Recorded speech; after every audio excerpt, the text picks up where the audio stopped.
Hi, this Cobot welding demo is going to show some increased productivity and quality of welds, and there's always increased job satisfaction with the Cobot.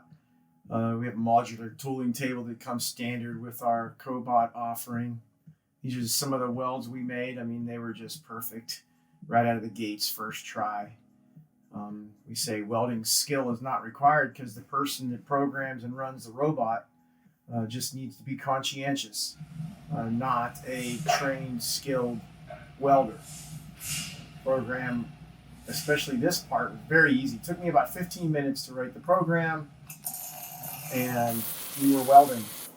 The customer already had their own fixture, so he could have welded the whole batch, but I had to take the Cobot back to his home.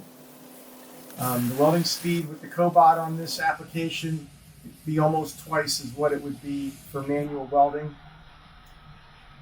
Work efficiency for a Cobot, 90% versus 65%.